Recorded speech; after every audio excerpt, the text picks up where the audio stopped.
All right, I'm going to show you how to make a little dedicated calculator for specific things. So a lot of times people will go on Google and say, look for a area calculator for circles, but these are things that you can actually make yourself as well.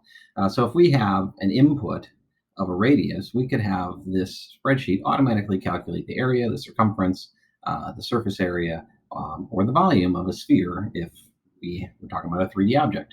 So right now, when I do this, I've got my inputs area. If I have a radius of 10, I have nothing happening because I didn't write the formulas yet. So I'm going to do that now. We know that area is equal to pi r squared. So let's use that formula. So I'm going to equals pi, and pi is a number that we can use.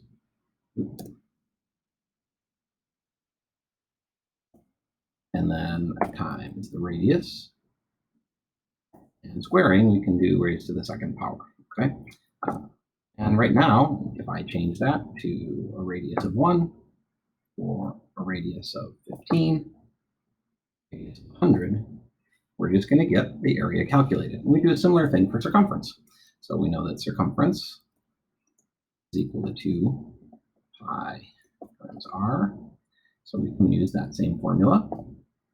Circumference equals 2 times pi, and then times the radius. So I'm going to click on where I've got the radius stored in V3. My circumference. Again, when I change this, we get our area, we get our circumference, and we can do the same thing for surface area and volume. I would just have to add those formulas in. I'm going to switch over and look at a slightly different one. Maybe you want to calculate paychecks. Already started a little bit on this one. So maybe my inputs are going to be my hourly pay and my hours worked per week. And so things that I would want to do is I'd want to calculate the gross pay. So how much am I going to get paid before anything's taken out? And then some deductions I know would happen would be Social Security deductions and Medicare deductions. So how much would that be? And then what would be my net pay? Of course, excluding other deductions if there are like healthcare or other federal or state taxes that you've taken out. The first thing I want to think about, though, is my hours. So I already set up this formula right here.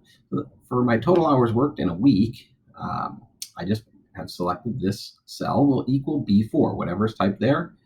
So if I work 40 hours for the week, that's 40 hours. If I worked 35, and if I worked extra, if I worked 50 hours in that week, you'll see that total hours is 50, my regular hours is 40, and my overtime is 10. So how did I do this regular hours? I actually used a function, and the function is if.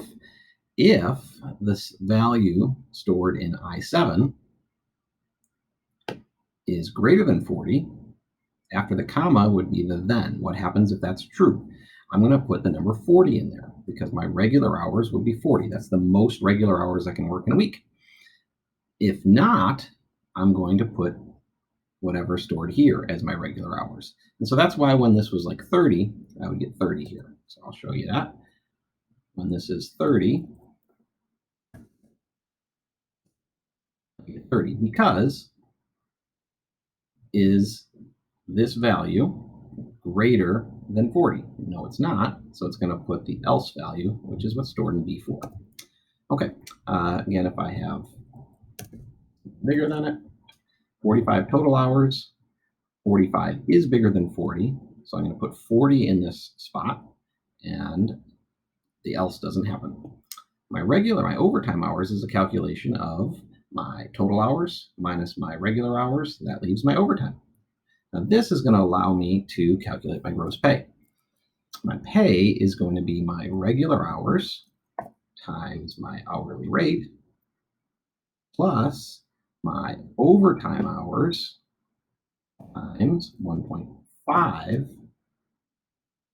times my regular rate. And there's my gross pay. Now I could make that a dollar sign one. Click on that. It gets it as money. All right, so that's just a very quick introduction. I can do the similar things now. Take my gross pay, multiply by 6.2% to figure out this deduction. Net pay would be a subtraction of those deductions.